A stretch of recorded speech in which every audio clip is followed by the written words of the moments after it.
여러분 안녕하십니까? 천상철입니다. 이낙연 전 민주당 대표 지지자들이 붙잡아도 소용없다면서 무정부르스 노래를 틀며 민주당 탈당 기념 행사를 열었습니다. 이 전 대표 지지자 중 일부가 이재명 대표가 흉기에 피습됐는데 지지율이 떨어진 경우는 처음 봤다고 맹비난하자 민주당은 저질 혐오 발언이라고 비판했습니다. 이낙연 대표가 즉각 대신 사과했습니다. 오늘 첫 소식은 여의도 국회로 가보겠습니다. 저는 1분 뒤에 돌아옵니다.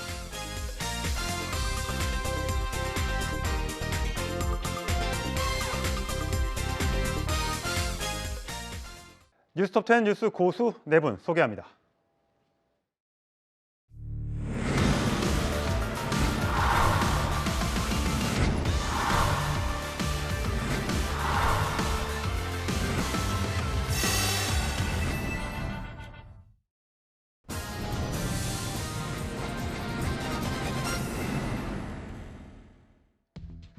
이낙연 전 대표의 지지자 중 일부가 국회의원회관에 모여서 일명 탈당 기념 행사를 열었습니다. 행사장에는 트로트곡 무정부르스를 개사한 노래가 흘러나왔는데 화면으로 먼저 만나보시죠.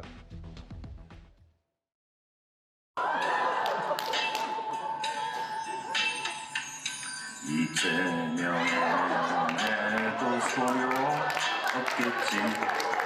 변해버린 당신이기에 과격했던 개딸들이 다같이 발길을 막아서지만 상처가 아름답게 남아있을 때 미련 없이 가야지.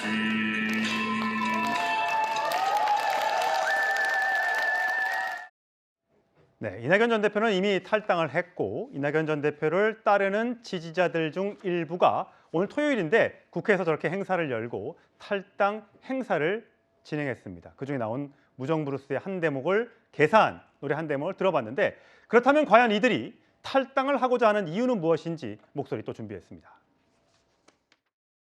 첫째는 이재명 때문이고요. 둘째는 이재명 대표 때문이고요. 3번은 피의자 이재명 때문이고요. 4번은 김혜경 남편 이재명 때문. 여러분들은 왜 탈당하셨어요? 세상에 일천한 지자체 때 그런 공천이 어디가 있어요. 송영길 씨가 인천 시민인데 법이 서울시장 나오려면 선거 30일 전까지는 주민등록일 와 있어야 돼요. 31일 전에 주민등록만 옮겨놓고 서울시장 나왔어요. 그리고 그 자리에 그분이 하던 계양구에 이재명 씨가 들어가서 다공간이에요. 근데 그걸 보면서 당이 망했구나. 그래서 지자체 참패하고서 제가 처음으로 말한 일성이 한 명 살고 다 죽었다. 예, 장 변호사님. 이낙연 전 대표의 지지자들이 저렇게 와서 기자회견을 하는 건 봤어도 저렇게 음악까지 틀면서 뭐 이렇게 행사처럼 축제처럼 하는 거는 굉장히 또 이례적인 모습인 것 같습니다. 대선 때 한 장면이 떠오릅니다. 이낙연 전 대표의 지지자들이 이재명 대표 대선 후보를 응원할 수 없다, 우린 찍을 수 없다, 국가를 위해서 윤석열 대통령을 찍겠다라고 선언한 바가 있습니다. 예. 그 연장선상에 있다라고 보입니다. 이낙연 전 대표께서는 제3지대에 나가게 된 가장 큰 원인으로 양당 체계의 구조적인 문제에 대한 문제의식을 드러내고 있습니다. 허구라고 보이는 한 장면이라고 해야 되겠죠. 정확하게는 이재명 대표의 어떤 신뢰를 줄 수 없어서라고 보는 게 맞을 것입니다. 그 문제의식을 좀 더 확장한다면 지금 민주당 체계에서는 대선 가도가 빨간불일 수밖에 없을 것입니다. 유력한 대선 후보 이재명 대표가 있으니까요. 이걸 정치 공학이라고 볼 것인지 아니면 정치 신념이라고 볼 것인지 대의명분이 있다라고 볼 것인지는 국민 여러분들이 또 이번 총선에서 유권자들이 판단할 거라고 생각합니다. 예. 자, 서 변호사님.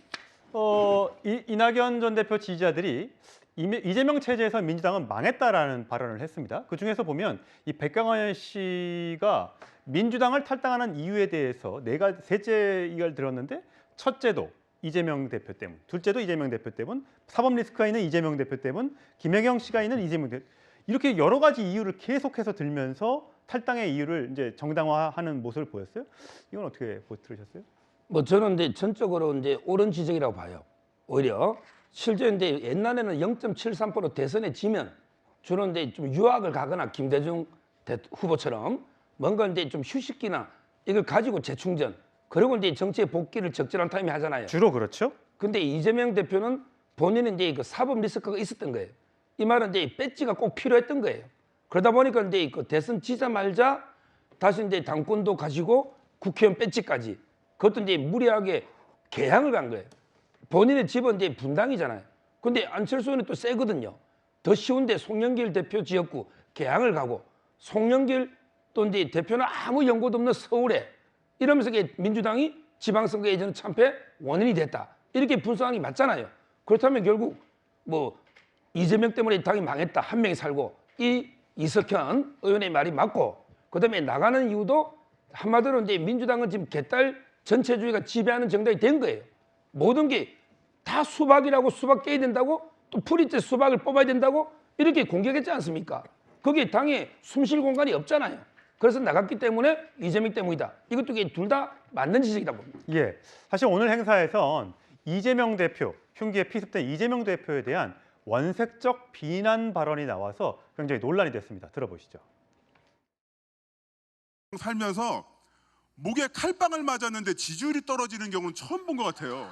이재명 당대표님의 주요 일정, 병원, 법원, 남해당 당대표로 이재명 대표님 너무 좋구나. 이낙연 전 대표의 지지자들이 입에 담을 수 없는 반인륜적 망언을 했습니다. 탈당 명분으로 지지자들의 강성 발언을 문제 삼던 당사자들이 극우 유튜버들도 쓰지 않는 극언을 쏟아내는 기본 인륜을 저버린 상황이 개탄스럽습니다.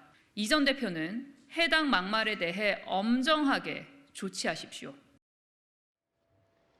네, 자 친낙계 탈당 행사에서 막말 논란이 있었습니다. 제가 목소리 잠깐 들려드렸습니다만 목에 흉기에 이제 피습 찔렸는데 지지율이 떨어지는 경우를 처음 봤다 이렇게 얘기를 했더니 당연히 이건 국민의힘에서도 이런 발언이 나오지 않는데 어떻게 같은 식구였던 사람들한테 이런 얘기를 하느냐, 그거를 쏟아내느냐 했더니 이낙연 전 대표가 곧바로 본인이 한 발언도 아닌데 대단히 잘못된 일이다. 이재명 대표와 민주당이 사과를 한다고 얘기했습니다. 자, 김명준 의원님.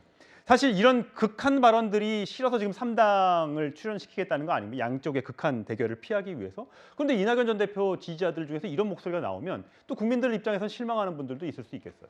그렇습니다. 이제 사실 어찌 보면은 친한 사람끼리 사이가 틀어지면은 남보다 더 못한 경우들이 있죠. 이제 그런 건데 실제적으로 저는 아쉽게 생각합니다. 한편으로는 이동안의 소위 말해 이낙연계 분들이 얼마나 그 강성 민주당의 개딸이라고 하는 강성 지지자들한테 핍박받고 또 수박이라고 어떤 분류되고 자객으로 몰리고 이런 어떤 아픔이 있었기 때문에 어떻게 보면 해방을 하는 어떤 그런 행사였다는 측면으로 한편으로 이해는 됩니다만은 저는 이낙연 총리의 지지자들이 가장 큰 문제가 뭐냐면 저쪽에 보면 이준석 대표의 탈당하고 비교해 봤을 때 너무 이쪽은 구태예요. 실제로 새로운 정책이나 젊은 이미지로 가지도 않고 이석경, 최성 이런 분들이 앞서서 나온다는 것은 사실 앞으로 이분들의 갈 길이 굉장히 험난하다. 무슨 비전이냐. 그냥 이재명 실에서 나온 것밖에 더 되느냐라는 비판에 대해서 오히려 이번 행사 같은 경우는 그렇지 않다. 우리 새로운 비전을 보고 더 국민들에게 더 좋은 정치를 선보이러 나간다는 메시지를 줘야 되는데 결국에는 뭐 핍박받다가 뭐 나와서 시원하다. 자기 분풀이밖에나 못하는. 그리고 인사들조차도 저는 이석현, 최성 이분들이 앞서서 나오는 거 매우 좀 잘못됐다고 생각합니다. 굉장히 젊은 사람이 새로운 비전을 가지고 그렇게 이 새로운 체제를 이끌어 가야 되는데 저런 부분이 있다 그러면 어쨌든 뭐 민주당 체제가 여러 가지 문제가 있는 것도 사실이죠. 이제 그럼에도 불구하고 그런 것과의 절연을 통해서 새로운 정치를 하겠다는 비전을 보여줘야 되는데 저런 트로트를 하면서 자기가 있었던 당에 대해서 비꼬는 형태 그리고 극한 표현을 다시 쓴다는 것은 왜 그럼 나왔느냐. 당에서 그렇게 세게 있을 때 이렇게 치고받지 하는 그런 생각이 듭니다. 예, 서 변호사님. 저는 이제 목에 X빵 맞았는데 지지율 떨어진다.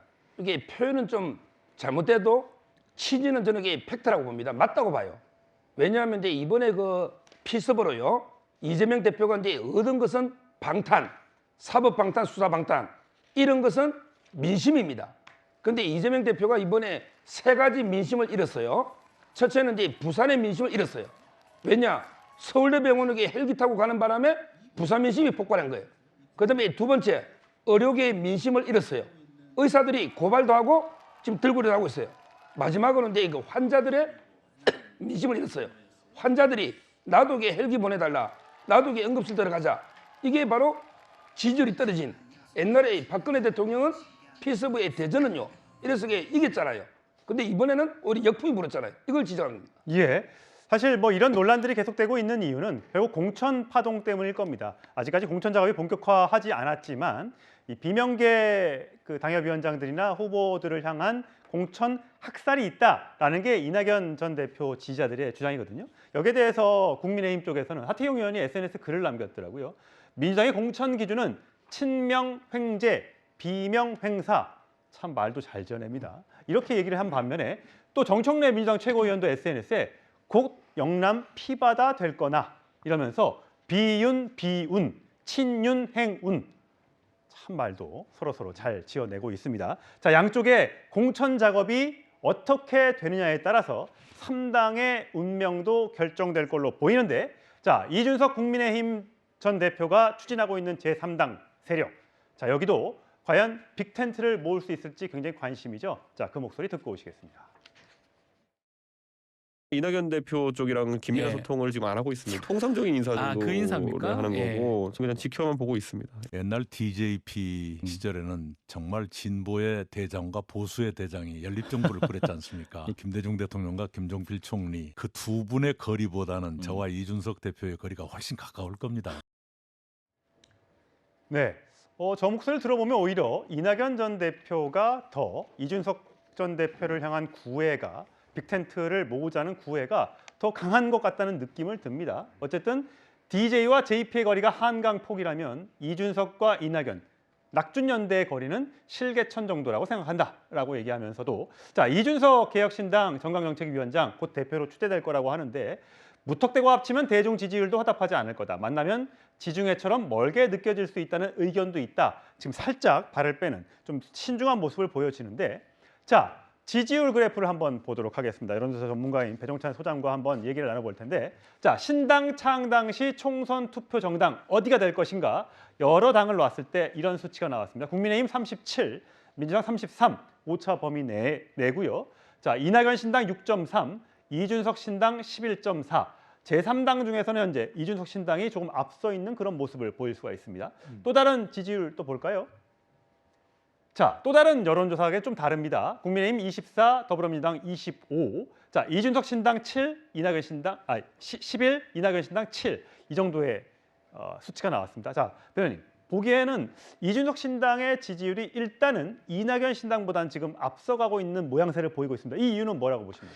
결국은 지지율이에요. 지지율은 자기 지지 기반이 있어야 되거든요. 그러니까 이준석 신당, 이준석 정강정책위원장의 경우에는 MZ세대가 있어요.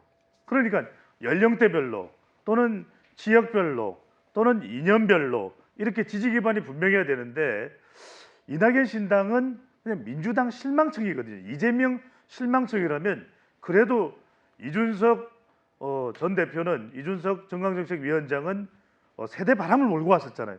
그것이 있기 때문에 11.4 그만큼 젊은 세대들이 지금 전체 2030 세대가 전체 유권자 수의 20%, 30% 가까이 된다는 이야기예요.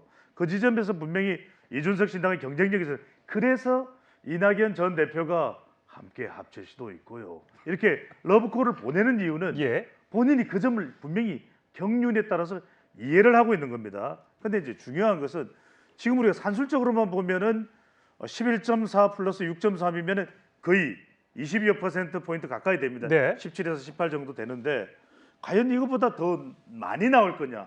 결국 오히려 합했는데 서로 지지층들이 이탈하면서 쫄아들어 버릴 수도 있고 위축돼 버릴 수도 있는 것이거든요. 그러니까 중요한 것은 많은 사람들은 아이돌과 어른들의 결합, 그렇죠. 지금 보는 그래프를 보시면은 합해버리면 산술적으로는 18이 됩니다. 그러면 24인 국민의힘과 불과 6% 포인트밖에 차이가 안 나고 민주당과는 7% 포인트밖에 차이가 안 납니다. 그런데 합했을 때 실제 그런 시너지 효과가 나오느냐?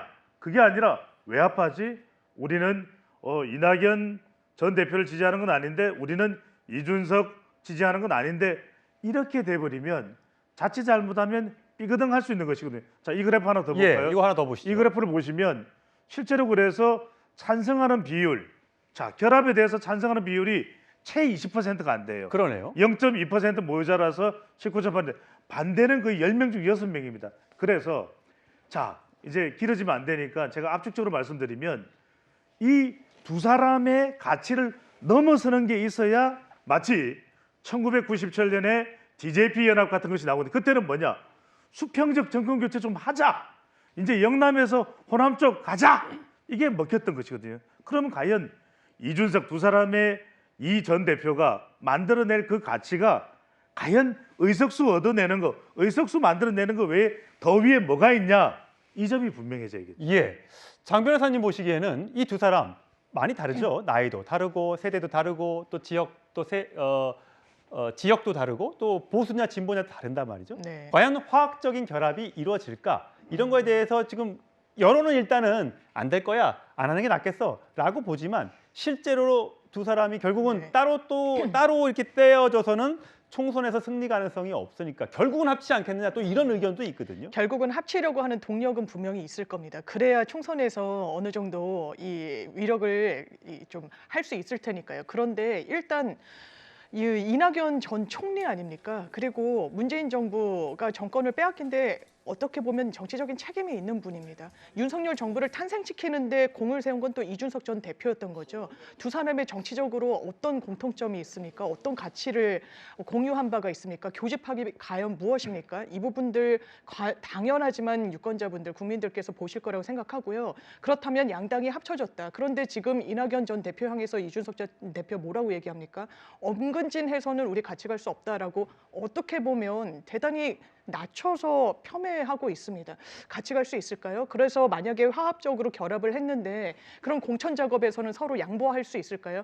어느 한 번 교집합을 가지고 있지 않았던 두 진영이 서로 뭘 근거로 양보하겠습니까? 앞으로 갈 길이 굉장히 험난할 겁니다. 네, 뭐 옛말에 시장이 밥이다 뭐 이런 얘기도 있습니다. 양당이 과연 지지율 변화가 어떻게 되느냐에 따라서 총선을 앞두고 이합집산을 하게 될지 아니면 따로 총선에 임하게 될지 아직까지 시간이 한 90일 정도 남았습니다. 자, 이번엔 민주당 소식으로 가보겠습니다.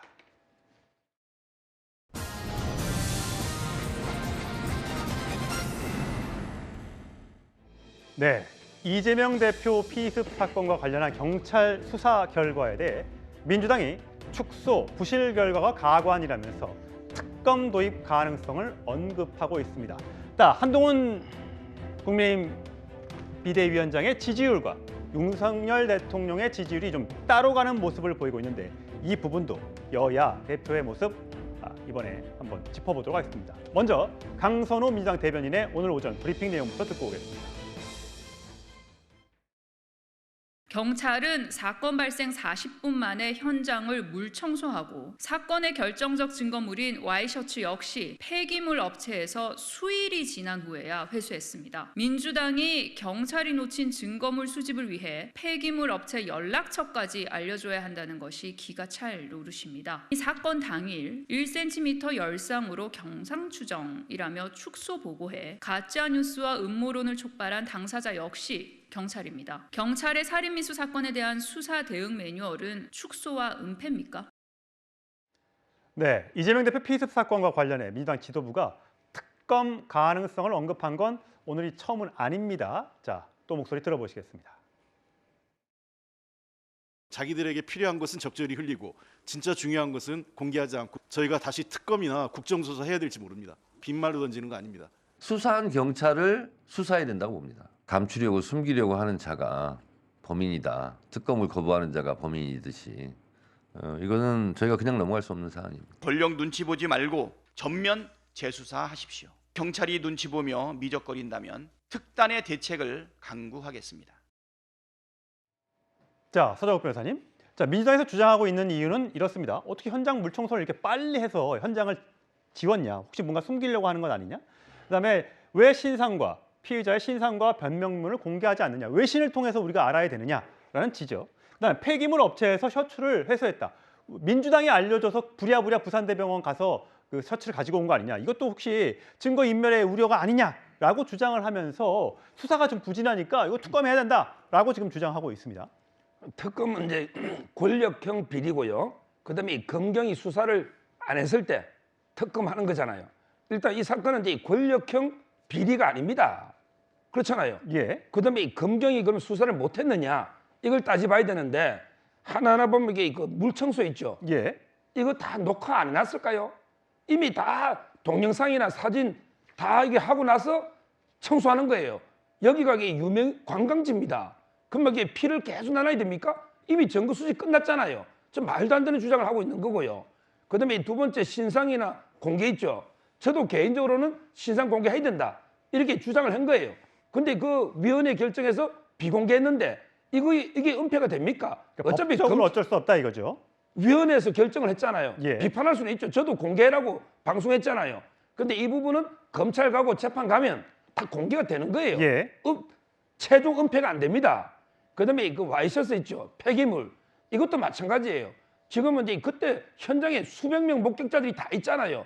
그 와이셔츠에 뭐 피가 얼마 묻어있냐에 따라서 이게 뭐가 달라지면 다 목격자가 있고 다 돼 있기 때문에 아마 병원에서 이게 버렸던 걸 수소문해 가져온 것 같아요. 이게 경찰이 은폐, 고의적인 은폐라 보기 어렵잖아요.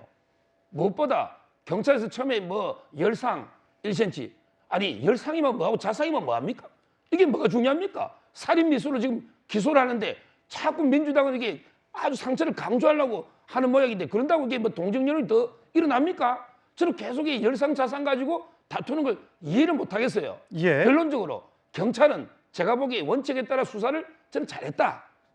그다음에 비공개만 좀 아쉽지만 이거는 위원회 결정이다. 이렇게 보고 앞으로 또 검찰의 보안소가 있고 재판이 있잖아요. 좀 이게 자꾸 음모론 제기하지 말고 지켜보시고 또 툭하면 이게 특검이라고 하는데 이런 거는 이게 말이 안 되는 거예요. 예.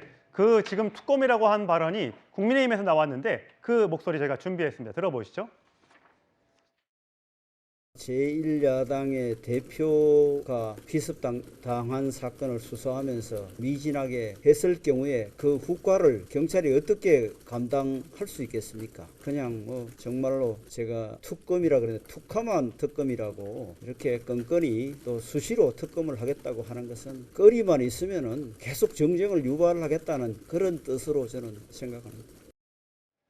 예, 김건희 특검에 이어서 민주당이 이재명 대표 피습 사건의 수사 결과가 결국 미진하게 된다면 특검으로 갈 수도 있다라는 주장에 국민의힘에서는 이렇게 툭하면 특검 중독에서 벗어나길 바란다. 이렇게 꺼리만 있으면 정쟁을 유발하겠다는 뜻이냐, 총선을 앞두고 이런 비판이 국민의힘에서는 나온 상황입니다. 자, 이재명 대표의 흉기 피습 사건 이후에 자, 이재명 대표나 민주당을 향한 국민들의 시선은 어떨까요? 저희 여론조사 결과를 좀 준비했는데 보면서 또 설명을 드리도록 하겠습니다. 정당 지지도입니다. 자, 민주당 35에서 33으로, 국민의힘 34에서 36으로 물론 둘 다 오차 범위 내지만 이런 흐름을 보이고 있다는 말씀을 좀 드리겠습니다. 자, 배우찬 소장님, 예. 이 수치는 어떻게 해결하면 분석하면 되겠습니까? 그렇죠. 우선 이제 제일 궁금한 것이 이재명 대표의 피습이 있었기 때문에 예. 이재명 대표의 피습에 따른 정치적인 반사이익 또 동정 여론 또 우려 여론이 이재명 대표 또 민주당의 지지로 연결됐냐 이게 제일 궁금하실 거예요. 예. 그런데 별로 이 영향이 없어요. 그 이야기는 결과적으로는 이재명 대표 지난 2일 있었던 이 피습과 관련된 부분이 오롯이 정당 지지율로 연결돼야 되는데 중간에 이 이른바 혼선을 빚는 그런 상황들이 벌어져 버렸습니다. 그러니까 예. 지지율의 변화에 이 영향을 주는 것이 논란, 논쟁, 파장, 파행이 있으면 말 그대로 실제 주목해야 되는 그 사안에 응답자들이, 유권자들이 집중하지 못하게 되는 현상이 벌어져 버리게 됩니다. 그러다 보니까 한 달을 간격으로 해서 비교를 하게 되는 이 조사에서 국민의힘은 올라갔는데 오히려 더불어민주당은 내려갔다. 그러니까 이걸 또 이재명 대표 피습으로 오히려 더불어민주당의 지지율이 더 내려갔다. 이렇게 해석하기는 어렵죠. 다만 예. 이재명 대표 피섭이 있었다 하더라도 특별히 지지율이 더 올라간 것은 아니다. 이렇게 해석하는 것이 맞을 텐데요. 예, 저희가 부울경, PK 지역만 따로 한번 떼서 준비해봤습니다. 그렇죠. 연합뉴스, 연합뉴스 TV가 조사한 방법인데 1월 6일부터 1월 7일까지 무선전화 면접 100%인데 이거를 보면 이렇게 지금 벌어지는 게 나왔습니다. 물론 여러 가지이기 때문에 다른 것도 설명을 해드리겠습니다. 이건 어떻게 해석을 해야 돼요? 그렇죠. 그래서 오히려 더 벌어졌다. 이게 국민의힘은 이제 말 그대로 우리가 새해 들어서 총선 국면이죠. 그러니까 결집을 했어요. 그런데 민주당은 오히려 국민의힘과의 경쟁에서 결집보다는 지지율이 더 빠지는 현상으로 이어졌다. 근데 여기서 이제 주목하는 건 이런 겁니다. 2일 날 이재명 대표의 피섭이 있었다면 적어도 부산, 울산, 경남 지역에서 결집을 했었어야 되는 것 아니냐. 예. 그런데 이 결집을 할 수 있는 그 여론으로 옮겨가는 현상에서 말씀드렸죠. 논란, 논쟁, 파장, 파행이 벌어지면 이게 그쪽으로 옮겨가지지가 않아요. 그래서 결과적으로 이재명 대표 피섭이 있었음에도 불구하고 이게 별도로 따로 정치적 반사 이익을 부울경 지역에서는 얻지는 못했다 이렇게 보시면 될 것 같고 네. 자, 이 조사는 조금 그냥 참고 정도로 해서 분석을 안 하는 게 낫습니다. 왜 그러냐면 한국갤럽이 공휴일이 들어간 날짜가 있는 경우하고 그다음에 연말 연초에는 조사를 실시를 안 해요. 직전 조사가 있으면 제가 이게 유의미하게 좀 분석을 할 텐데 이건 참고를 하고 그냥 넘어가시는 게 좋을 것 같아요. 예, 12월 12일부터 14일까지 조사한 게 왼쪽에 있는 거고요. 오른쪽에 있는 것이 1월 9일부터 12일까지 조사 결과. 이런 결과도 있다는 것을 소개를 해드리면서 자, 과연 이재명 대표 가덕도에서 일정을 수행하던 중 60대 남성으로부터 공격을 당했었죠. 자, 스스로 8일 만에 퇴원해서 집으로 향했었습니다. 아마 다음 주면 당무에 복귀할 걸로 보이는데 그 당시의 모습 보고 오시겠습니다.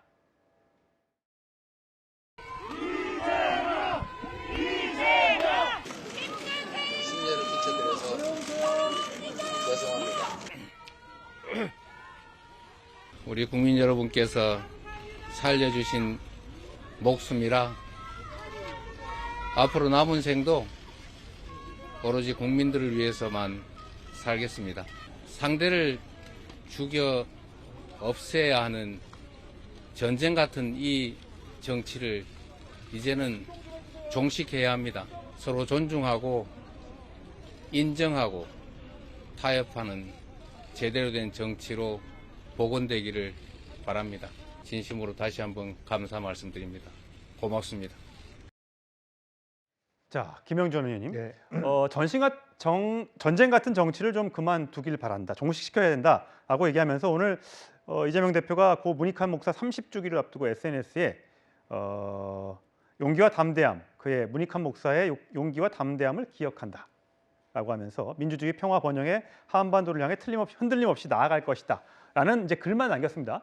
자, 이 글을 남기고 물론 지금 몸이 아직까지 완벽하게 회복되기 전이기 때문에 아직 외부 일정을 하지 않고 있습니다만 이르면 다음 주 월요일쯤에 당무 복귀가 있을 수 있다는 지금 얘기가 흘러나오고 있습니다. 그런데 문제는 재판도 있지 않습니까? 재판을 여러 개 받고 있는데 당무는 복귀하는데 재판을 지금 가기가 어렵다라는 얘기가 나오면서 이건 또 무슨 얘기냐라는 비판이 또 나오더라고요. 아무래도 이제 뭐 2월 달에 재판부의 인사 이동이라든지 그런 것이 있기 때문에 가급적이면 너무 빠른 당무 복귀는 오히려 재판을 빨리 하게 되는 배경이 될 수 있기 때문에 가급적이면 좀 늦추고 싶은 심리가 있을 겁니다. 이제 그럼에도 불구하고 본인이 일단 퇴원하셨기 때문에 일상적인 당무 복귀 그리고 또 공간이라든지 그런 구성에 있어서는 차질 없이 가야 된다는 그런 부분이 있어서 이제 실제적으로는 당무 복귀를 선언하시면서 그럼에도 불구하고 재판부에 의해서는 아직까지 전체적으로 회복되지 않았다. 이런 변호인을 통해서 연기할 수 있는 여지를 남기는 그런 투트랙의 전술로 말하자면 재판부에 대해서 말하자면 임하지 않을까 싶습니다. 실제로 23일부터 재개된다고 하지만 본인이 참석하지 않을 경우에 사실 형사재판은 진행하기 어렵거든요. 일부만 반쪽짜리 재판밖에 안 된다는 것이고 결과적으로 그것도 수년될 가능성이 많고 그렇다면 23일 재판 같은 경우는 또 2월 달에 재판부가 바뀌는 경우는 또 3월 달에 다시 또 여러 가지 공판에 대한 재조정을 해서 4월까지 갈 수 있기 때문에 이재명 대표는 그와 같은 그 흐름들을 보면서 천천히 당무 복귀할 가능성이 매우 높다 그렇게 보여집니다. 자, 이재명 대표 곧 당무 복귀한다고 하는데 또 그 첫 일성은 뭐가 될지 저희가 보도록 하고요. 자, 한동훈 국민의힘 비대위원장 이번 주에도 강원, 부산 전 지역을 돌면서 지지자들과 만났죠. 자, 그 지지자들의 열기가 굉장히 뜨거웠었는데 그 모습 화면으로 만나보시죠. 저는 부산을 너무나 사랑합니다. 4번 과천을 당하고 그 처음이 바로 이곳 부산이었습니다. 저녁마다 송정 바닷길을 산책했고 서면 기타학원에서 기타를 하고 사직에서 롯데 야구를 봤습니다.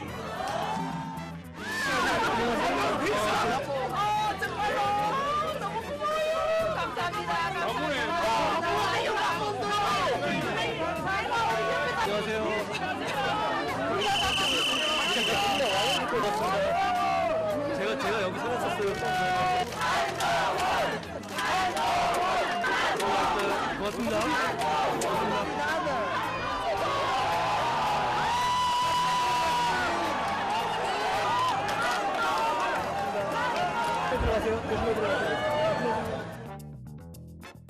네, 연예인이 현장에 간 모습처럼 느껴지고 또 대선 캠페인 기간을 방불케 하는 현장의 모습을 보고 오셨는데, 자, 한동훈 비대위원장 통도사에 갔는데 이런 발언도 했습니다.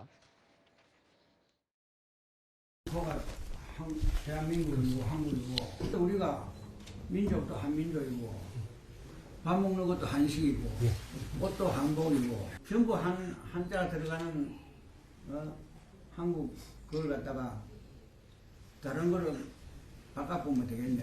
맞습니다. 저도 한가입니다.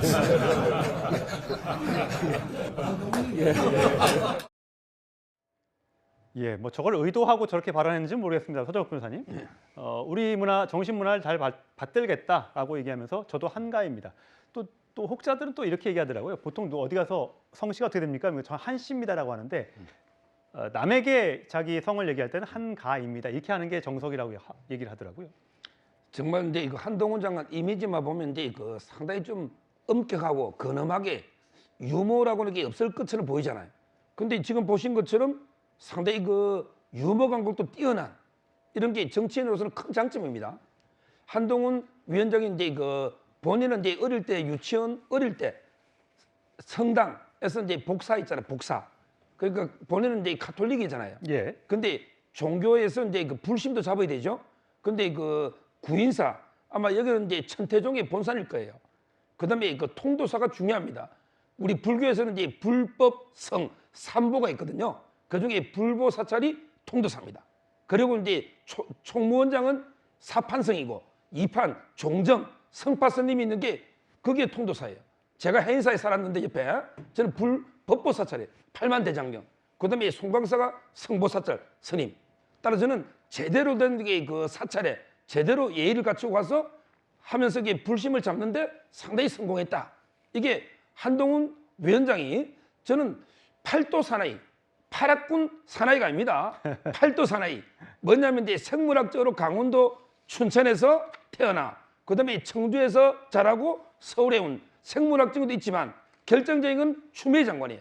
추미애 장관이 기항을 4번 보내는 바람에 연고가 맺어진 거죠.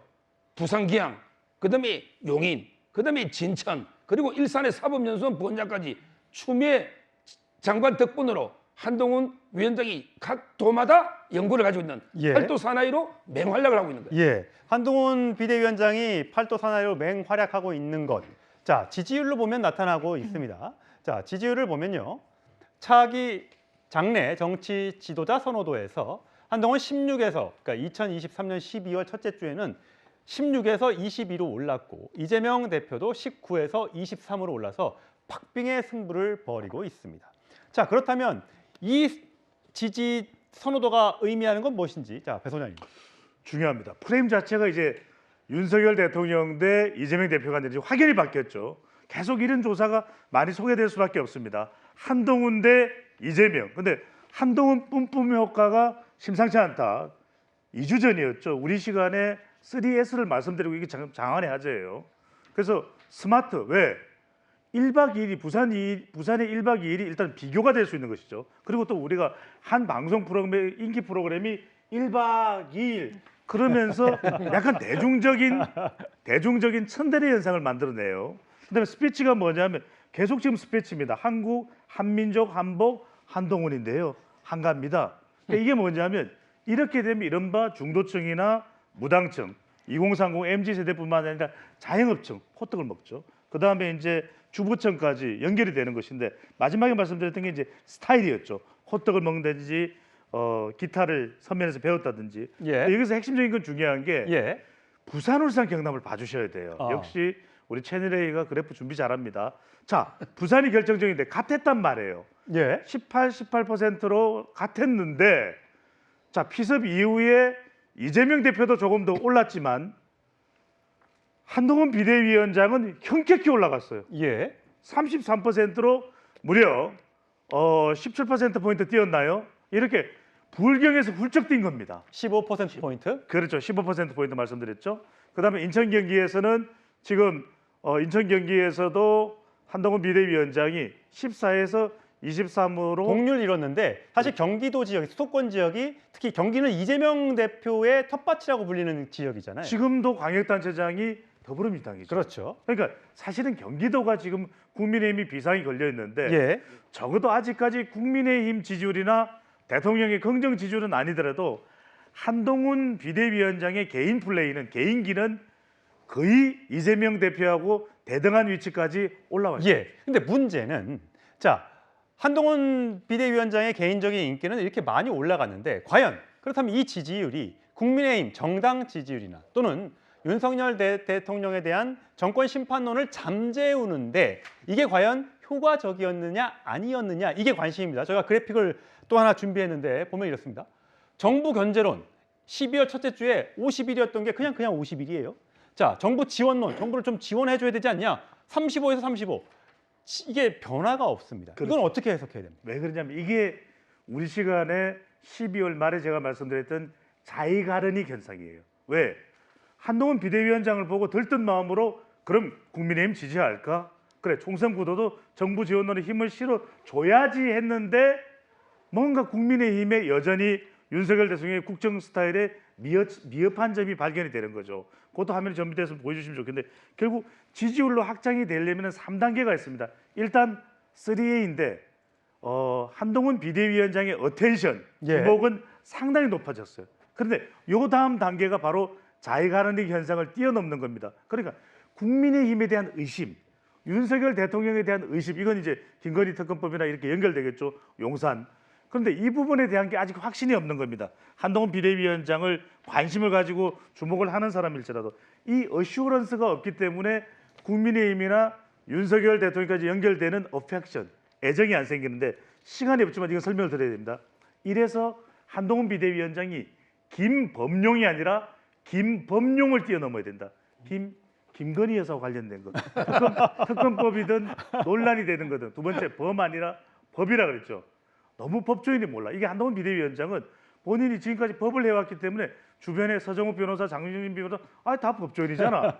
그냥 너무 이게 익숙할 수 있어요. 그런데 일반 우리 유권자들이 볼 때는 판사, 검사, 판사, 변호사, 판사, 검사 법조인이 너무 많아요. 이건 좀 곤란해요. 마지막이 뭐냐면 대통령과 싸우라는 이야기가 아니에요. 대립각이 아니라 용산과 뭔가 차별할 수 있는 이것까지 한동훈의 방식으로 뛰어넘어가주면 어슈런스, 확실, 기존의 국민의힘까지 옮겨갈 수가 있다는 거죠. 장 변호사님 보시기에는 지금 이준석 전 대표가 이제 신당을 창당을 하면서 굉장히 이제는 과거에는 한동훈 비대위원장을 좀 칭찬하는 발언을 많이 했다면 요즘 견제구를 많이 날리고 있어요.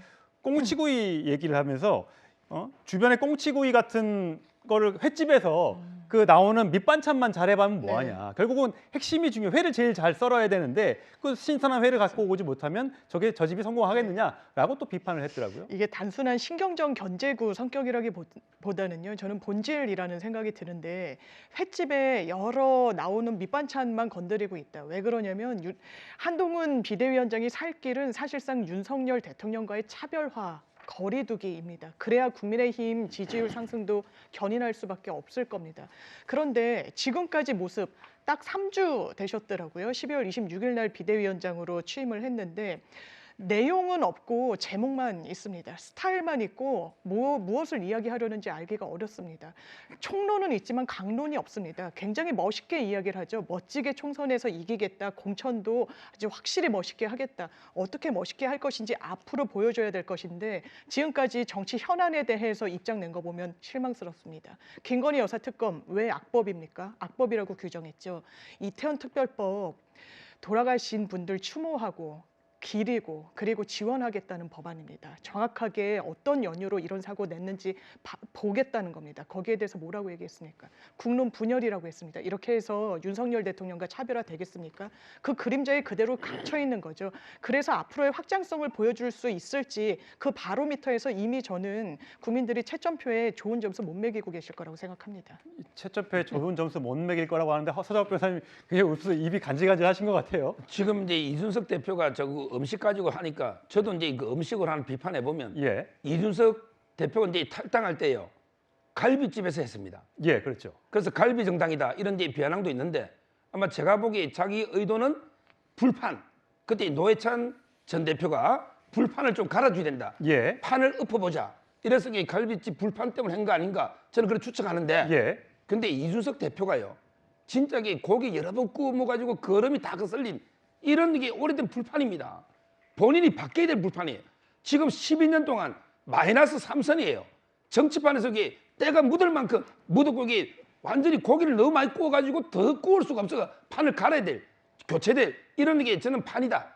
음식 비유로 이게 생각이 나서 한 말씀 드린 겁니다. 예, 알겠습니다. 지금 정치판이 굉장히 요동치고 있고 여러 말들이 계속 나오고 있습니다. 우리 평론가들의 해석할 여지를 많이 주는 발언들이 나오고 있는데 제가 계속해서 지켜보도록 하겠습니다. 자, 다음 주로 가겠습니다.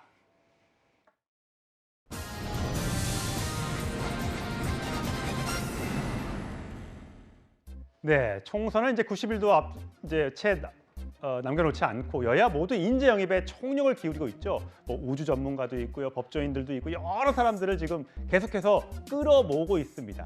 하지만 아주 유명한 분, 저분이 왔네? 라는 사람들은 아직까지는 보이지 않는데 국민의힘 장동혁 사무총장이 이 인물과 저녁 회동을 한다는 사실이 알려지면서 지역 매체에 그 회동 자체만으로 굉장히 화제가 되고 있습니다. 누구냐면 백종원 더본 코리아 대표입니다. 뭐 과거에도 여러 차례 이름이 언급된 적이 있습니다. 대선 주자로 백종원 어떤가 이렇게 2020년 6월에 김종인 당시 미래통합당 비대위원장이 얘기하면서 백종원 씨가 정치를 하나? 라는 얘기가 있었지만 당시에도 아니라고 얘기를 했습니다. 이런 보도들이 나오는 이유는 누가 누구만 만나면 혹시 저 사람? 이런 얘기가 나옵니다. 김영준 의원님 보시기에는 백종원 씨가 정치를 할 것 같습니까?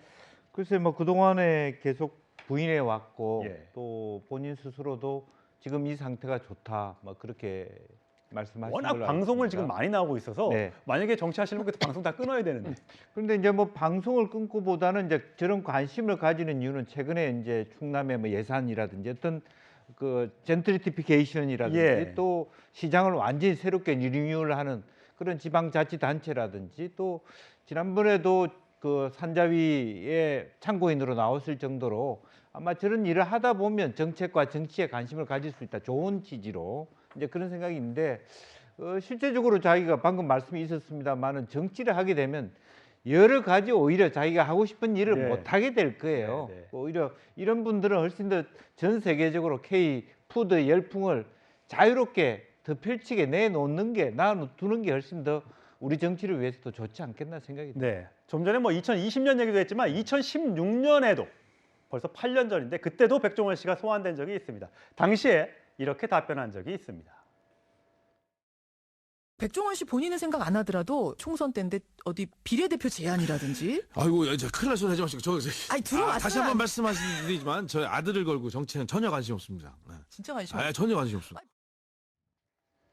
네, 아들을 걸었기 때문에 저 발언은 정말 진심으로 느껴집니다. 사실 정치인들, 특히 사무총장이나 인재영입위원장들이 누구를 만날 때는 조심해서 만나야지. 워낙 곳곳에 눈이 있기 때문에 살짝만 만나서 악수만 하고 눈빛만 교환해도 정치하는 거 아니야? 영입하려는 거 아니야? 이런 얘기가 나올 텐데 얼마 전에도 축구 선수 박지성 선수가 혹시 정치하는 것 아니냐라는 얘기가 있었습니다.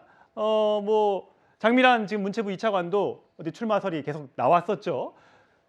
박지성 선수는 그랬습니다. 나 해외에 살고 있는데 무슨 출마냐 수원에 라고 하면서 수원은 거주 안 하기 때문에 가능성이 없다. 본업에 축구에 충실하겠다라고 얘기를 했습니다. 물론 정치권에서 좋은 이미지에 또 본인 정치인들 또 연예인들 또 스포츠 스타들 많이 영입하고 싶은 건 맞지만 많은 국민들이 축구장에서 또 역도장에서 또 식당에서 저분들을 만나고 싶어 한다는 거 다들 알고 계실 테니까 본인 싫다고 하면 너무 이렇게 가서 강권하지는 않았으면 좋겠습니다. 자, 다음 주제로 가겠습니다.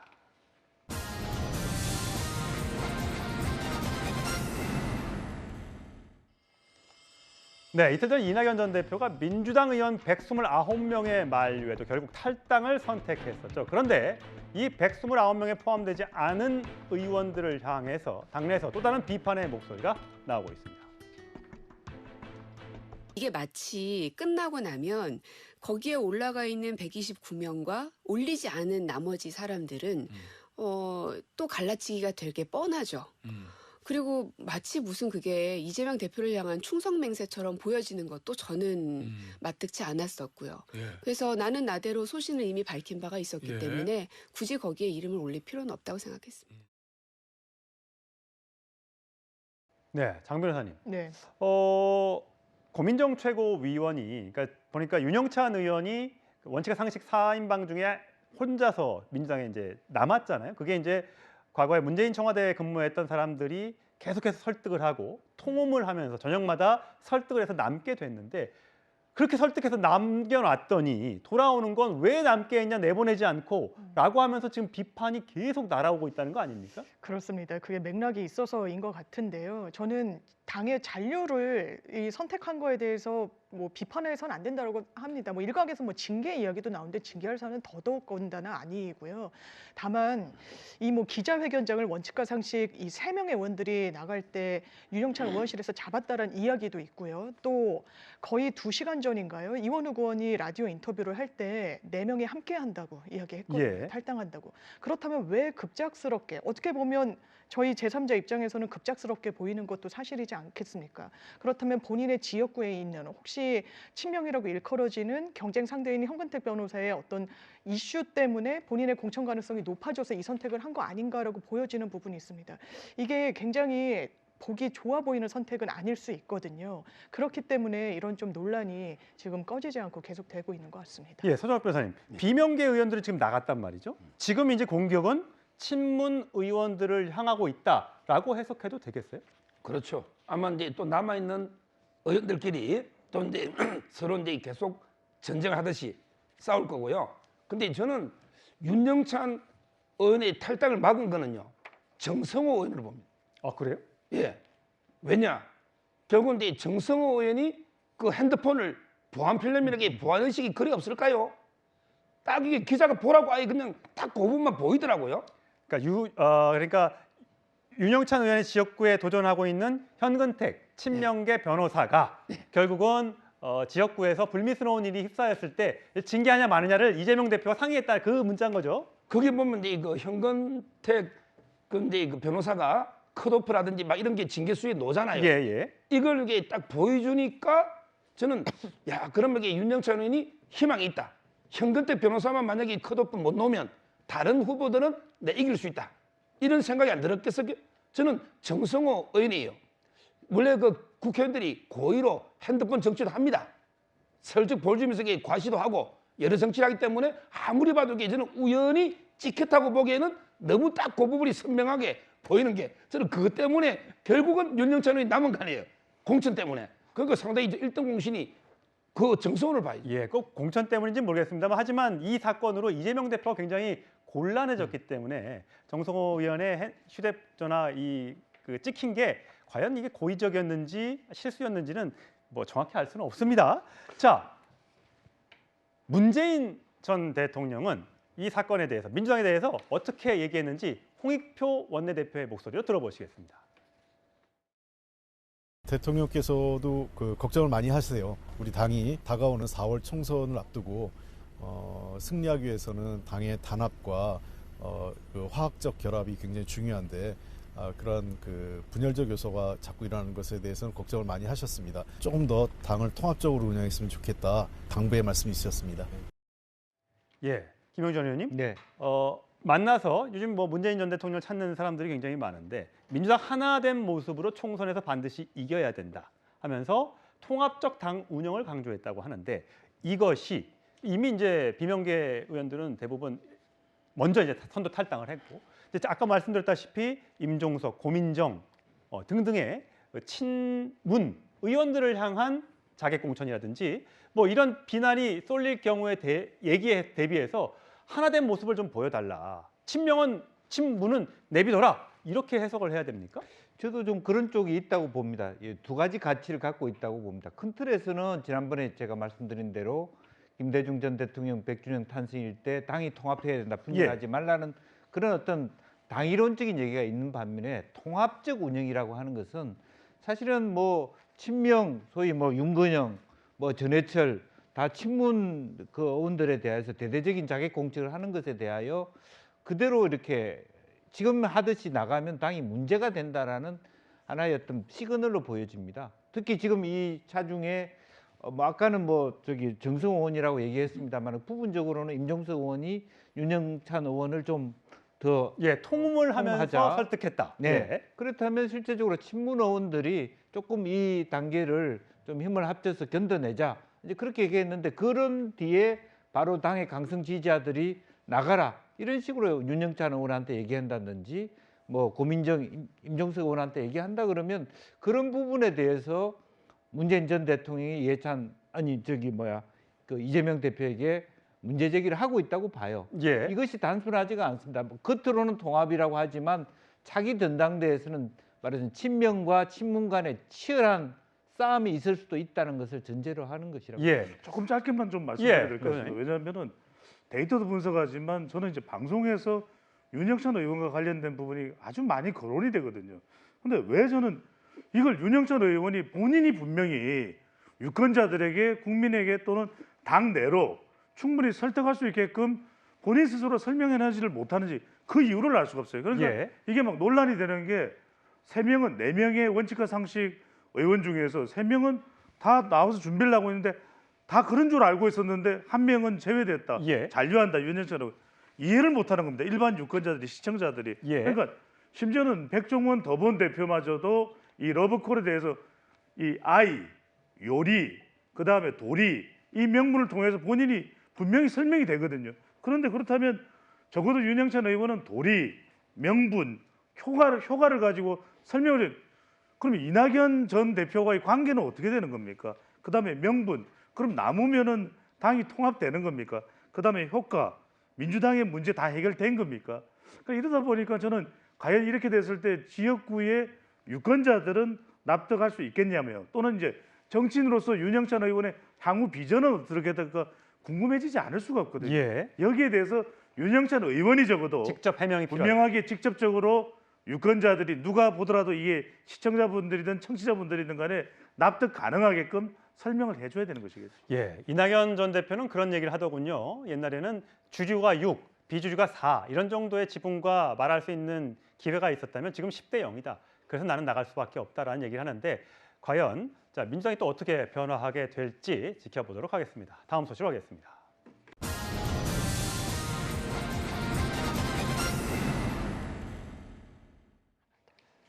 뇌물 및 불법 정치자금 혐의로 재판을 받고 있는 민주당 노웅래 의원 소식입니다. 돈은 받았는데 뇌물은 아니었다라는 주장을 한 건데 그 목소리, 과거의 목소리부터 들어보시겠습니다. 노웅래 의원이 청탁을 받고 돈을 받는 현장이 고스란히 녹음되어 있는 녹음 파일이 있습니다. 돈봉투 부스럭거리는 소리까지도 그대로 녹음되어 있습니다. 뇌물 사건에서 이런 정도로 확실한 증거들이 나오는 경우를 저는 보지 못했습니다. 어디서 이상한 소리가 자꾸 들리는데 이 김남국 의원 돈 봉투 받는 소리 같은. 돈 봉투 소리 조작 그 얘기하는 거죠. 정치 검찰은 부정한 돈 받으면서 돈 세서 받습니까? 이건 악의적인 고의적인 왜곡입니다. 네, 이 소식 다뤄볼 검사 출신 이고은 변호사 나오셨습니다. 네. 자, 부스럭 소리가 조작이다라고 지금 조금 전에 노웅래 의원이 얘기를 했습니다. 그런데 정작 재판에 작년에 있었던 재판에서는 돈 받은 건 사실이다라고 얘기했다면서요? 네, 그렇습니다. 그간 그 해당 부스럭대는 녹음 파일 결국 조작이다, 즉 돈을 받지 않았다라는 주장을 해왔었는데요. 알고 보니까 지난해 10월 이 해당 재판부에 낸 의견서에는 그렇게 녹음 파일로 지목된 날에 돈을 받은 것은 사실이다. 다만 받은 돈의 액수는 500만 원 미만으로 후원금 처리가 가능한 부분인데 이 부분에 대한 신고를 누락했을 뿐이고 이건 대가성 없는 뇌물이었다. 이렇게 정리한 변호인 의견서를 지난해 11월 해당 재판부에 제출한 것으로 그렇게 알려지고 있습니다. 서정욱 변호사님, 대가성 없는 뇌물이 있을 수가 있습니까? 대가성이 있어야지 이제 이거 뇌물죄가 성립하는 거죠. 예. 원래는. 예. 근데 이거는 이제 국회의원은 포괄적인 직무 관련성. 따라서 이제 국회의원은 돈 받으면요 직무 관련성이 거의 있다고 보는데 저는 변명이 너무 궁색합니다. 근데 이거 후원금이라고 지금 주장을 하고 있는 거예요? 이게 한 번이 아니고요. 여러 차례에 걸쳐서 이제 5차례에 걸쳐 6천이거든요. 요 한 번이면 또 이게 모르겠지만 총액으로 봐야 되잖아. 이게 연결된 포괄 일제란 말이에요. 그리고 이제 그 500만 원 미만 이러면 이게 그냥 뭐 1인 한도가 500 아닙니까? 그러면 이게 가벼운 뭐 제재밖에 없을 거예요. 정치자금법으로 이게 처벌도 어려운 정도. 그러다 보니까 이게 궁색하기 이런 변명을 하는데 저는 녹취록이나 그다음에 돈을 준 사람의 정언이 있잖아요. 너무 증거가 많기 때문에 변명이 안 통할 것이다. 이렇게 보이고 그다음에 이거 500 받은 거면 놓고 보더라도 기존의 민주당은 반성해야 됩니다. 본인 말대로 그래 500 미만일 한들 돈을 받은 봉투에 부스럭거리는 소리 다 났잖아요. 이걸 희화시켜 버렸지 않습니까? 김남국 의원이 돈 받는 소리냐 이러면서 이재명 대표가 이거는 이게 민주당이 정말 반성해야 된다. 돈이 온 것만 가지고도. 근데 저는 5차례 6천이기 때문에 뇌물로 보는 게 맞다고요. 예, 이건 변호사님. 근데 지금 보면 준 사람은 있다고 지금 준 사람은 처벌을 않고 네. 왜 받은 사람만 또 뭐라고 하느냐 이게 노웅래 의원 측의 주장이라면서요. 맞습니다. 그러니까 기소 편의주의에 대해서 지금 비판을 하고 있는 것인데요. 돈을 받은 나는 기소가 됐고 돈을 줬다라고 주장하고 있는 그 태양광 사업을 하는 사업가의 부인은 참고인 신분으로서 이제 그녀의 진술은 참고인 진술 조서가 됐거든요. 예. 왜 이렇게 편의성을 띠고 왜 나만 기소를 했느냐. 따라서 기소 편의주의를 지금 규정하고 있는 해당 규정에 대해서 위헌법률 재판 심판 제청을 신청을 했습니다. 근데 이에 대해서 검찰은 이 해당 조항은 이미 대법원과 헌재에서 충분히 합법이다, 적법하다라는 판단을 받았기 때문에 이러한 위헌법률 심판 제청 신청은 결국 재판을 지연하고자 하는 의도가 아니냐라고 꼬집고 있습니다. 근데 이건 변호사님. 근데 지금 노웅래 의원이 1심이 진행 중이잖아요. 아직까지는 네. 사실 뭐 보통은 무죄 추정의 원칙이라는 게 있습니다만 네. 공천관리 이제 위원회로부터 이제 예비 후보자 등록을 할 때 과연 이분이 출마를 해도 적격한 사람인지 아닌지를 판단하는 과정에서 적합 판정을 받았단 말이죠. 네. 근데 이게 돈 받은 게 지금 그러니까 재판 중에서 무죄를 두고 다투면 상관이 없는데 일단 돈 받은 거 일부라도 인정을 했기 때문에 네. 이 부분은 어떻게 될까요? 그러니까 사실 이 의견서는 사실 지난해 11월에 재판부에 제출이 됐습니다. 따라서 뭐 예비 후보 적격 심사를 할 때 이 부분에 대해서 노 의원이 해당 이제 심사위원회에 얘기를 했을 수는 있을 것 같습니다. 그렇지만 여기서 분명한 부분은 노 의원이 주장하고 있는 것은 500만 원 미만, 즉 합법한 범위 내에서 받았고 이건 뇌물이 아니라는 주장은 여전히도 무죄 주장을 이어가는 것입니다. 따라서 이 부분에 대한 의견서를 그 공관위도 제출했는지 아닌지는 알 수 없지만 그때나 지금이나 의견서를 낸 지금도 여전히 무죄 주장을 이어가는 것이기 때문에 사실상 이 부분이 반영이 됐든 반영이 되지 않았든 이 적격 심사의 결과에 큰 영향을 미치지는 못했을 것 같습니다. 예, 저 노웅래 의원이 현직 마포 갑 지역구의 의원이죠. 자, 이 기소돼서 재판을 받는다는 이유로 국민의힘에서는 또 많은 후보들이 지금 나와서 경쟁을 하고 있는데, 자, 과연 이 재판 결과를 아마 숨죽여 지켜보고 있을 것 같습니다. 다음 주제로 가겠습니다.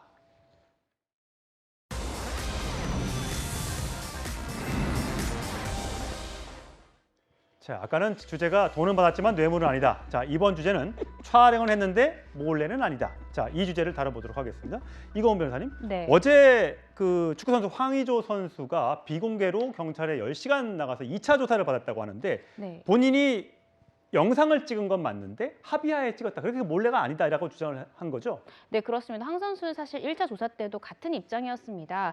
내가 해당 영상을 촬영한 사실은 있지만 몰래 피해자 의사에 반해서 촬영한 것은 아니다라고 황 선수 계속해서 주장을 하고 있는데요. 추가로 조금 더 확인된 입장에 대해서는 사실 앞선 과거에 여러 영상들이 있었고 그중에는 피해자가 스스로 이런 은밀한 장면을 촬영한 영상도 있었다라고 황 선수가 추가로 입장을 냈고요. 그 윗자에 보면 잘 보이는 곳에 놓고 찍었고 네. 피해 여성은 분명히 저게 찍고 있는 건지 알았다라고 지금 주장을 하고 있는 반면에 네. 반대로 피해자 측 변호인은 아니 휴대전화가 있으면 그건 다 영상 찍고 있는 거냐 내가 어떻게 알았냐 네. 라고 암묵적 동의를 구한 건 아니지 않냐라고 얘기하고 있습니다. 이게 어떤 게 맞는 겁니까? 그러니까 이 부분은 사실은 뭐 수사 자료를 봐야 더 정확히 알겠지만요. 황 선수의 주장도 일리가 있는 부분들이 있는 게 가장 중요한 거는 과거에도 이렇게 양자 간에 많은 이런 은밀한 장면이 녹화된 이런 영상을 찍었는지 얼마나 수에 찍었는지 그리고 정말 황 선수 주장처럼 피해자가 스스로 나서서 이렇게 은밀한 장면을 찍은 적도 있는지 그리고 그 영상이 있다고 하면 황 선수 말에 무게가 실릴 수가 있습니다. 제가 말씀드렸듯이 이 부분에 대해서는 피해자 의사에 반해서 촬영한 것이 분명히 입증돼야 되고 가해자 또한 피해자의 의사에 반해서 찍는 것이라는 인식, 고의가 있어야 되거든요. 근데 황 선수 주장처럼 과거에 3년간의 연인 관계에서 정말 여러 차례 이러한 은밀한 장면을 촬영을 했었고 피해자가 스스로 촬영한 영상까지 나왔다고 하면 설사 지금 문제가 되는 영상에서 가해자가 스스로 이걸 촬영을 해도 돼라는 부분이 찍히지 않았다 하더라도 가해자는 예전처럼 역시나 동의를 해서 찍은 것이고 또 피해자 또한 이 부분에 대해서 과거에 그랬듯 이번에도 또 동의를 한 것으로 충분히 또 인식을 했을 수도 있거든요. 그래서 정말 황 선수 주장대로 피해자도 또한 스스로 나서서 이러한 촬영을 한 적이 있는지 여기 영상이 있는지는 좀 지켜봐야 될 것 같습니다. 예, 사실 뭐 황의조 선수가 두 번째 조사를 받고 있긴 합니다만 비공개로 조사를 받았기 때문에 과거 고 이선균 씨, 배우 이선균 씨는 공개 소환을 했고 황의조 선수는 왜 비공개 소환을 하느냐라고 형평성 논란을 제기하는 분들도 계신데 자, 아직까지는 피해자와 피의자 양쪽이 굉장히 팽팽하게 대립하고 있는 상황이어서 저희 결론을 아직까지 내리지는 않도록 하겠습니다. 저희는 다음 주제로 가겠습니다.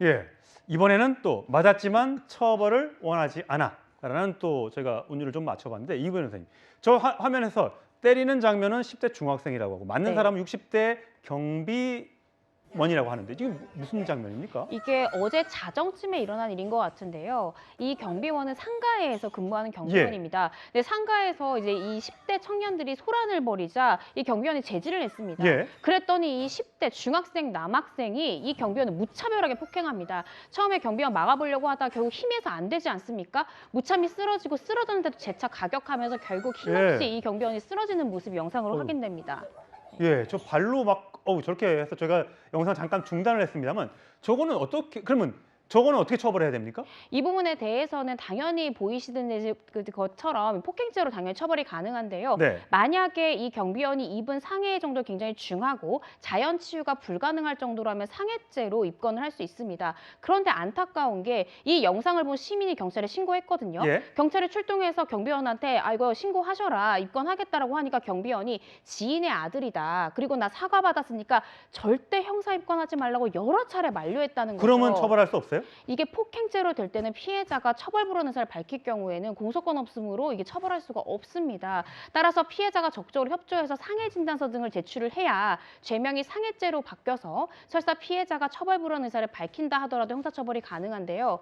이건 지금 피해자가 협조조차도 안 하고 있고 신고조차도 하고 있지 않기 때문에 현 상황에서는 수사가 좀 어려울 것 같습니다. 저게 무슨 장난도 아니고 저게 어르신을 아무리 처음에는 보면 스파링처럼 시작하는 것처럼 보이지만 아니 그냥 툭툭 치는 게 아니고 저렇게 있는 힘껏 발길질을 하는데 저희가 과거에 돌려차기 사건이 기억나지 않습니까? 네. 저건 처벌을 해야 될 것 같은데요. 네, 그 정말 지인의 아들은 맞는지 혹시 후환이 두려워서 경비원께서 그렇게 용기를 못 내는 건 아닌지 이 부분을 좀 면밀히 살펴봐야 될 것 같습니다. 예, 요즘에 세상이 참 흉흉합니다. 어떤 배경이 있는지는 모르겠습니다만 저런 장면 절대 연출해서는 안 되겠죠. 설사 저런 일이 있으면 반드시 신고해서 처벌을 받도록 하는 것이 맞지 않을까 싶습니다. 자, 저희는 마지막 주제로 가겠습니다.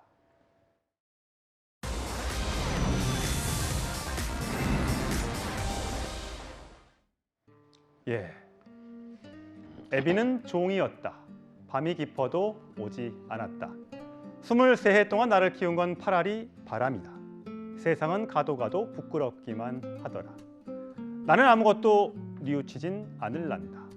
서정주 시인의 자화상이라는 시입니다.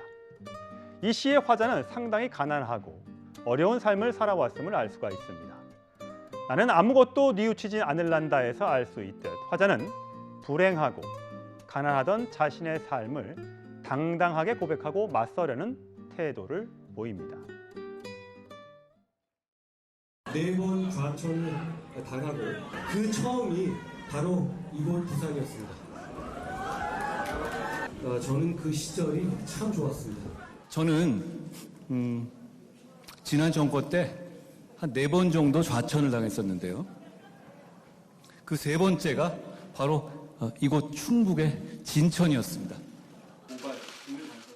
한동훈 위원장은 잘 나가는 엘리트 검사였습니다. 대부분의 검사 시절을 서울에서 보냈습니다.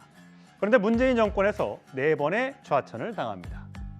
처음은 부산에서 부산고검 차장검사로, 그리고 용인에서 법무연수위원으로, 그리고 법무연수원 진천으로 갔다가요. 마지막에 사법연수원 부원장에서 지내다가 법무부 장관으로 다시 복귀를 하게 됩니다. 아마 그렇게 길진 않은 시간이었습니다만 환란을 그때 겪지 않았다면 지금의 팔도 사나이 한동훈은 없었을지도 모르겠습니다. 그렇다면 정치인 한동훈을 키운 건 파라리 좌천이었을까요? 자, 그런데 이할이 남습니다. 지지자들의 이렇게 뜨거운 환호도 그 이할을 다 채워주지는 못할 겁니다. 한 위원장의 차기 대선 지지도가 20%대로 올라섰습니다. 물론 다자구도이긴 하지만 국민 10명 가운데 7, 8명은 아직 한동훈 정치인에게 지지를 보내지 않는다는 뜻이겠죠. 금고형 선고시에 세비를 반납토록 하겠다. 불체포 특권 포기와 같은 이런 약속을 실천해야겠죠. 오른쪽은 물론 왼쪽에서도 해답을 찾겠다고 한 중도 포용. 또 용산발 공천 우려에 당을 이끄는 건 바로 나라고 말한 결기와 차별화. 한동훈 위원장이 4월 총선에서 또 그 이후 또 다른 길목에서 바람을 일으킬 수 있을지는 본인에게 달렸습니다. 자, 뉴스톱10 마치겠습니다. 이어지는 뉴스데이에서는 사실상 미중 대리전인 대만 총통 선거에 대해서 자세히 짚어보도록 하겠습니다. 고맙습니다.